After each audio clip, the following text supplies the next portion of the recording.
From the National Newsroom of the Canadian Press, I'm Karen Rebo. Air Force One took off late last night from the Calgary airport to fly U.S. President Donald Trump back to Washington, a day early from the Group of Seven Leaders Summit in Alberta.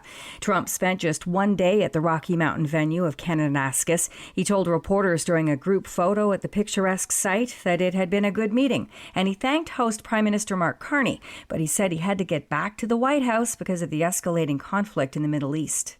I have to be back. Very important. I want to just thank our great host. He did a fantastic job. Thank you in Canada. But you probably see what I see, and I have to be back as soon as I can. We're going to have dinner with these wonderful leaders, and then I get on the plane. I have to be back early for obvious reasons. After dinner, the G7 issued a joint statement calling for a de-escalation of hostilities in the Middle East. Trump and Carney met privately in the morning yesterday. Carney's office said Trump agreed to pursue negotiations and have a deal on a new economic and security relationship by mid-July. Kirsten Hillman, Canada's ambassador to the U.S., says recent talks have been productive, but that the two sides aren't there yet. You have a president who is very convinced of the policy that he has around tariffs in order to achieve some of his policy goals. We are very convinced that applying that policy to Canada is actually detrimental to his overall goals. Prime Minister Mark Carney will hold bilateral talks today with Ukrainian President Volodymyr Zelensky and Indian Prime Minister Narendra Modi on the sidelines of the G7 summit.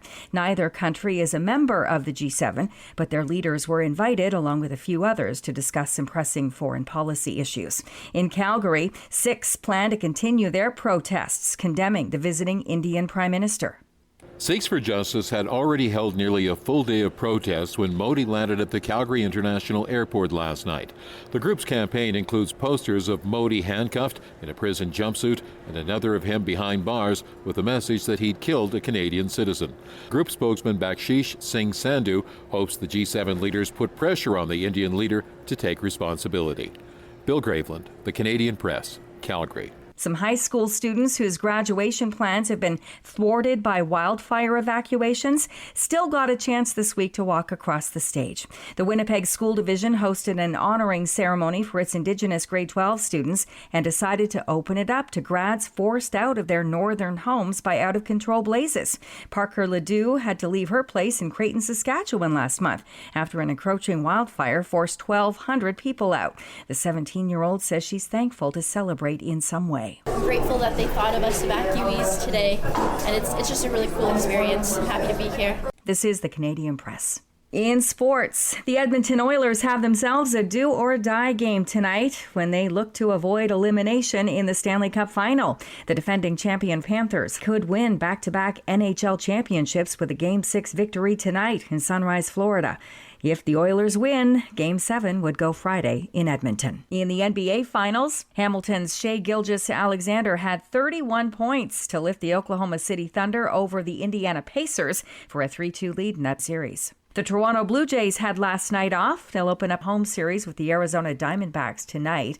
But among those games that were played last night was the LA Dodgers hosting the San Diego Padres. And Shohei Ohtani was on the mound for the first time in 21 months since having elbow surgery. The two-way superstar allowed an early run in his pitching debut for the Dodgers, but quickly made up for it with 2 clutch hits and a pair of RBIs in the Dodgers' win. From the Canadian Press, I'm Karen Rebo. Thanks for listening. Don't forget to follow and subscribe. For more of today's top stories, visit thecanadianpressnews.ca.